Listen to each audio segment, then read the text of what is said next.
మార్కాపురం జిల్లా రాయవరం బస్సు ప్రమాద ఘటనలో మృతుల గుర్తింపు ప్రక్రియ పూర్తయింది.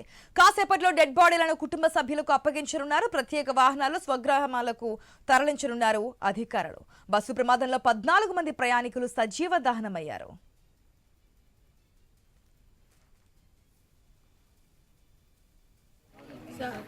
ముఖ్యంగా గౌరవనీయులైన చంద్రబాబు నాయుడుకి వేడుకుంటున్నాం సార్. గవర్నమెంట్ ట్రావెల్స్ ఇంకా 4-5 ఎక్స్ట్రా చేసుకోండి సార్. ఛార్జీలు ప్రైవేట్కి పెట్టేంత మేము గవర్నమెంట్కి పెడతాము. మాలాంటి సౌకర్యం ఏ కుటుంబానికి వద్దు. గౌరవనీయులైన సీఎం గారికి మీకు దండం పెట్టి చెప్తున్నాం. ఇంకా గవర్నమెంట్లో ఇంకా 10 బస్సులు ఎక్స్ట్రా చేయండి. ఛార్జెస్ మీ ఇష్టం వచ్చినట్టు వేయండి సార్. మేము ఎట్టయినా ప్రాణం బతుకుంటే ఏది చేసుకునైనా ట్రావెల్స్ చేస్తాం. కానీ మంచిగా డ్రైవింగ్ తెలిసిన సీనియర్ డ్రైవర్ని వేయండి. ఇట్లా ప్రైవేట్ ట్రావెల్స్ అన్నింటినీ బ్యాన్ చేయండి సార్. కానీ ఇలాంటి ఇన్సూరెన్స్లు జరిగేదానికన్నా ఆ చనిపోయినప్పుడు ఇచ్చే అమౌంట్తోనే కొత్త బస్సులు ఇవ్వండి, గవర్నమెంట్ బస్సులు ఇవ్వండి, మంచి డ్రైవర్ని సీనియర్ డ్రైవర్ని ఇవ్వండి.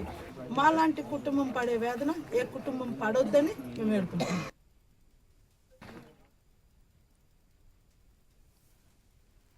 ఏదైతే మొన్న జరిగినటువంటి ప్రమాదం మనకు తెలిసిందే. మార్కాపురం జిల్లా రాయవరంలో ఏదైతే బస్సు ప్రమాదం జరిగిందో, టిప్పర్ వచ్చి గుద్దడము. కాకపోతే అక్కడ ఏంటంటే బస్సు స్టీరింగ్ అనేది స్ట్రక్ అవడం అనేది ప్రధాన కారణంగా తెలిసింది. ఫిట్నెస్ లేదు అని చెప్పి మొదటి నుంచి బస్సులో ఉన్నటువంటి ప్రయాణికులు చెప్తున్నా వినిపించుకోలేదు అనేది. ఇవే ఎందుకు పట్టించుకోవట్లేదు అనేది ప్రధానంగా వినిపిస్తున్న ప్రశ్న. సో మొత్తానికైతే ఏదైతే మృతులున్నారో వారి DNA టెస్టులు పూర్తయి ఈ రోజు కుటుంబ సభ్యులకు అప్పగించిపోతున్నట్టు తెలుస్తోంది. పూర్తి అప్డేట్స్ మా ప్రతినిధి సుధాకర్ ద్వారా తెలుసుకుందాం.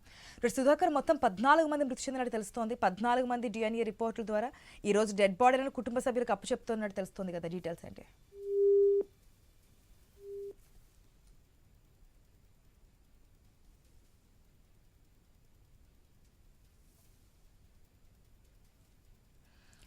మార్కాపురం జిల్లా రాయవరం బస్సు ప్రమాద ఘటనలో మృతుల గుర్తింపు ప్రక్రియ అయితే పూర్తయింది. కాసేపట్లో డెడ్ బాడీలను కూడా కుటుంబ సభ్యులకు అప్పగించనున్నారు. ప్రత్యేక వాహనాలు అంటే అంబులెన్స్లో కూడా స్వగ్రామాలకు తరలించనున్నట్టు తెలుస్తోంది అధికారులు. ఈ బస్సు ప్రమాదంలో మొత్తం 14 మంది ప్రయాణికులు అక్కడికక్కడే సజీవ దహనం అయ్యారు. ఎందుకంటే ఒక్కసారిగా టిప్పర్ గుద్దడం, ఆ టిప్పర్ నుంచి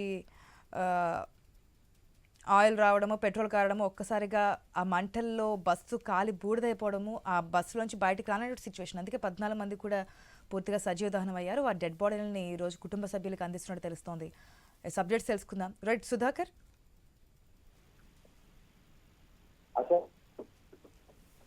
జరిగిన ఘోర బస్సు ప్రమాదంలో మృతి 14 మృతదేహాలను కుటుంబ సభ్యులకు అప్పగించేందుకు అధికారులు అయితే అన్ని ఏర్పాట్లు చేశారు. పూర్తిగా అన్ని ఫార్మాలిటీలను పూర్తి చేసుకుని ఈ రోజు ఉదయం కుటుంబ సభ్యులకు మృతదేహాలను అధికారులు అప్పగించారు. అయితే ప్రత్యేక వాహనాల్లో మృతదేహాలను స్వగ్రామాలకు తరలించేందుకు కూడా ఇటు అధికారులు అయితే ఏర్పాటు చేశారు. ప్రస్తుతం అయితే మృతదేహాల అప్పగించే ప్రక్రియ అయితే జరుగుతోంది. అయితే రాయవరం వద్ద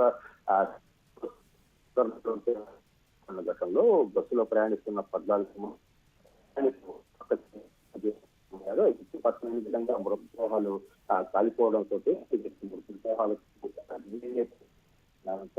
ఆ మృతదేహాలను గుర్తించి వారి కుటుంబ సభ్యులకు అయితే అప్పగిస్తున్నారు. దీంతో ఇదైతే ప్రస్తుతం మార్కాపురం ఏరియా ఆసుపత్రి వద్ద మాత్రం మృతుల కుటుంబ సభ్యుల ఆర్తనాదాలతో పూర్తిగా విషాదాలు అయితే అక్కడ అందుతున్నాయి. అయితే మరోవైపు బస్సు ప్రమాదంలో గాయపడిన వారు కూడా ప్రస్తుతం మార్కాపురం ప్రభుత్వ వైద్యశాలతో పాటు ఒంగోలు ప్రభుత్వ ఆసుపత్రిలో చికిత్స పొందుతున్నారు. ఒంగోలు ప్రభుత్వ ఆసుపత్రిలో 16 మంది ప్రస్తుతం చికిత్స పొందుతుండగా మార్కాపురం ఏరియా ఆసుపత్రిలో 12 మంది బాధితులు ఏదైతే క్షతగాత్రులు చికిత్స పొందుతున్నారు. మరొకరు అయితే ప్రైవేట్ హాస్పిటల్లో ప్రస్తుతం చికిత్స పొందుతున్న పరిస్థితి. అయితే ఒంగోలు రిమ్స్ హాస్పిటల్లో చికిత్స పొందుతున్న క్షతగాత్రులను రాష్ట్ర మంత్రులు కూడా పరామర్శించారు. బస్సు ప్రమాదంపై ఏదైతే ఆ ప్రమాదంలో గాయపడిన వారికి, మృతి చెందిన వారికి కూటమి ప్రభుత్వం అండగా ఉంటుందని చెప్పేసి మంత్రులు కూడా వారికి భరోసా ఇచ్చారు. అయితే ఏదైతే బస్సు ప్రమాద ఘటనపై కూడా అధికారులు పూర్తిగా విచారణ యజమానం చేశారు. బస్సు యజమాని డ్రైవర్ హరికృష్ణారెడ్డిని నిన్న చనిగిరి వద్ద పోలీసులు అదుపులో తీసుకుని విచారిస్తున్నారు. అసలు బస్సు ప్రమాదానికి గల కారణాలపై మాత్రం అయితే లోతైన దర్యాప్తు చేస్తున్నారు. మరోవైపు బస్సు ప్రమాదంలో మృతి చెందిన వారికి కూడా కేంద్ర ప్రభుత్వాలు ఎక్స్గ్రేషియా ప్రకటించింది. అయితే మార్కాపురం వద్ద జరిగిన ఈ ఘోర రోడ్డు ప్రమాద సంఘటనపై బాధితులు కూడా పూర్తిగా వారి కుటుంబాలు విషాదాలు అందుకున్నాయి. పండుగ వేళతో పాటు ఏదైతే వివిధ కారణాలతో కొంతమంది పండుగ వేళతో పాటు మరొక కుటుంబాన్ని పండుగ చేయాలనుకునే ప్రస్తుతం ఏదైతే ఇలాంటి ఘటనలో పునరావృతం కాకుండా ప్రభుత్వం అయితే కఠిన చర్యలు తీసుకోవాలని చెప్పి ఇటు బాధిత కుటుంబ సభ్యుల నుంచి చెప్పుకోవచ్చు. Right Sudhakar, thanks for the update. ఒక టిప్పరు, ఒక ప్రైవేటు ట్రావెల్స్ బస్సు మరి రెండు కూడా డాష్ ఇచ్చుకొని ఫైర్ స్టార్ట్ అయింది.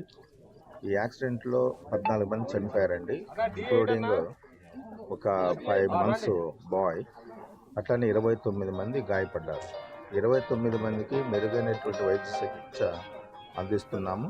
వాళ్ళల్లో దాదాపు మేజర్గా అంటే కొంచెం బర్నింగ్ పర్సంటేజ్ ఎక్కువ ఉన్నటువంటి వాళ్ళు, లేకపోతే ఫ్రాక్చర్ అయినటువంటి వాళ్ళందరినీ కూడా ఇంకా బెటర్ ట్రీట్మెంట్ గురించి ఒంగోలు రిమ్స్కి పంపించడం జరిగింది. అదే మాదిరిగా ఇక్కడ మన మార్కాపురంకి వచ్చేటప్పటికి డెడ్ బాడీస్ ఇక్కడే మనం ఉంచడం జరిగింది. ఈ డెడ్ బాడీస్ సంబంధించినటువంటి బంధువులు ఎవరైతే ఉన్నారో వాళ్ళందరినీ కూడా పిలిపించుకొని వాళ్ళకి సంబంధించినటువంటి బ్లడ్ శాంపిల్స్ తీసుకోవటం, ఫోరెన్సిక్ ల్యాబ్ ద్వారా వాళ్ళకి సంబంధించినటువంటి DNA టెస్ట్ చేయించడం ఇవన్నీ కూడా నిన్న ఈవినింగ్ కల్లా కంప్లీట్ చేశాము. చేసిన తర్వాత ఈరోజు వాళ్ళ బంధువులకి ఆ బాడీస్ హ్యాండ్ ఓవర్ చేస్తున్నాం.